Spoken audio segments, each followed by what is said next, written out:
So in the 90s, once GNR came out with Use Your Illusions 1 and Use Your Illusions 2, they embarked on this huge worldwide stadium tour with Metallica. It was like a co-headlining tour, and Faith No More was opening for them. And I went to see them at the Olympic Stadium in Montreal.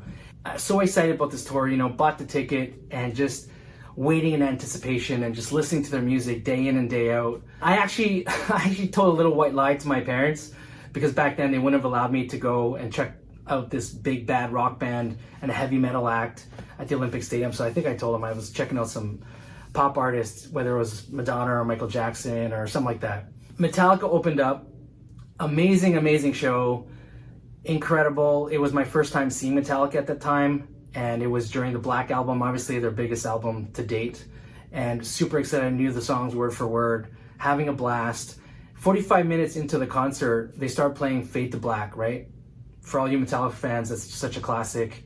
It was one of my favorite Metallica songs. I knew that solo note for note, kid you not, note for note, and just was so excited when they started playing it. There's fireworks that blew up, and in the middle of the song, they all stopped and they all rushed off stage. And everyone at the Olympic Stadium in Montreal thought it was part of the act. So we started clapping, right? We started clapping and cheering and screaming. But the more we cheered and the more we clapped, the more nothing happened. So we waited and waited, claps and cheers subdued, and we're just wondering what the heck's going on. Next thing you know, they turn the house lights on, and everyone's just in shock, like, well, what's going on?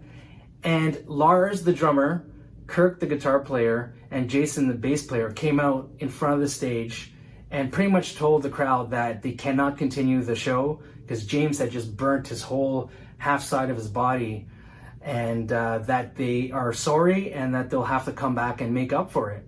And obviously, a huge shocker. So what happened was that James, I guess, wasn't standing where he was supposed to be standing. And when the fireworks came up, he was standing a little too close to one of them and pretty much burnt. I think it was the left side, and he couldn't play. They rushed him to the hospital and everything. So that's why everyone rushed off the stage, because they saw James take off. Really sad. It sucked. I kid you not. It was definitely a deflating moment, but all our thoughts and prayers are with James, and we hope that he'll be okay. And so on to the next one, GNR. Obviously, huge fan. Very excited for them to come up. But the thing is, we waited for at least an hour and a half to almost 2 hours for GNR to show up. And we were just, think about it. It was a bunch of teenagers disappointed that one of their favorite bands just cut their show short. And now we have to wait almost 2 hours for GNR to come up. So we were getting anxious, we were getting restless, and there was some tension definitely in the air, right? But all that went away when GNR came up and just destroyed the show in terms of the beginning of the show. They came out with It's So Easy, and it was just like freaking awesome. I remember Slash doing a little solo, like a little Jimi Hendrix solo in between one of the songs, and we were just vibing, right? But on one of the songs, I think it was either the third or fourth song, not long after they started, the song was going on. I forgot what song it was, but the song was going on, and Axl was just sitting right in the middle of the stage, arms crossed, not singing. So there was music playing, everyone else was kind of going around, but Axl was just sitting right in the middle of the stage, doing nothing.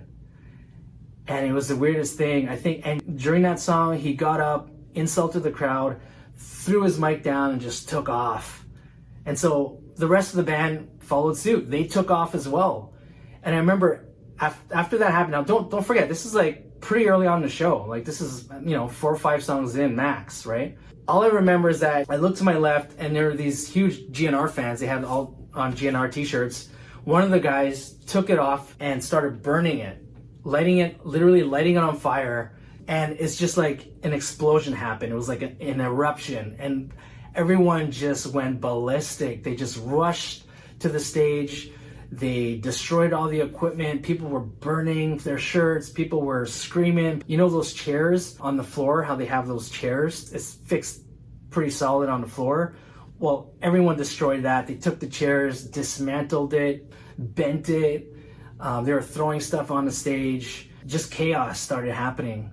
And so everyone started making their way outside of the stadium. The Expos were doing super well that year.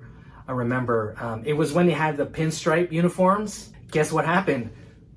Their whole boutique was at the Olympic Stadium as well. So that whole thing got destroyed, got raided. But people just pulling all the Expos gears down and like just taking what they could, right? And just running out. So that was crazy. And then when we finally got to the outside, I've never seen as much police force in my life.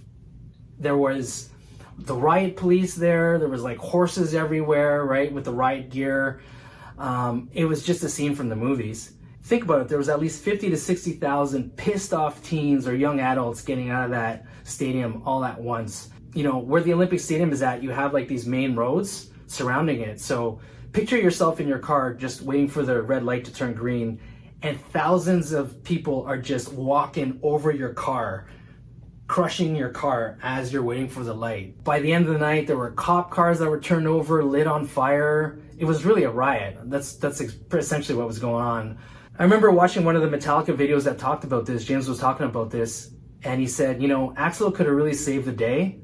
Obviously, it was really disappointing that he had to leave the show, but he was saying in the video that, you know, Axl could have just come in as a hero and save the day and deliver a kick-ass show and make up for that, but obviously he did not, and that sucked. That was really disappointing. So that was a time in GunsNRoses' career where Axl was showing up really late to shows, and you know, being a diva and just showing up on a whim whenever he wanted to. That was pretty much right in that era, and yeah, it just so happened that that was one of the shows. So obviously it was a very memorable show for me, but you know, for not the reasons that I wanted it to be.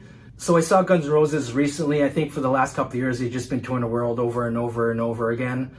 They came here to Canada and saw them, and man, I gotta say, they did not disappoint. Axl is in true form. His voice is just as good as back then. Showed up on time. That was, you know, that was my number one thing. Is he gonna show up on time or not? Are we gonna have to wait here another hour? But no, now it looks like he's cleaned up his act. He's figured things out mentally for him, emotionally. And now they're just kicking ass. They sound better than ever before. Super impressed. It definitely washed the bad taste in my mouth from back then in the 90s. So, you know, good on you, GNR. I'm glad, Axl, you got your act together and, you know, you're reaping the benefits of that. So it's really cool to see. But yeah, that's a crazy story. I know some of you watching this probably lived through that as well. So definitely hit me up.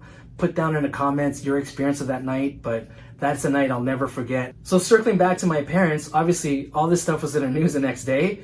And I remember watching the news with my parents. They took a look at the news and what was going on, and they just kind of looked at me like, really?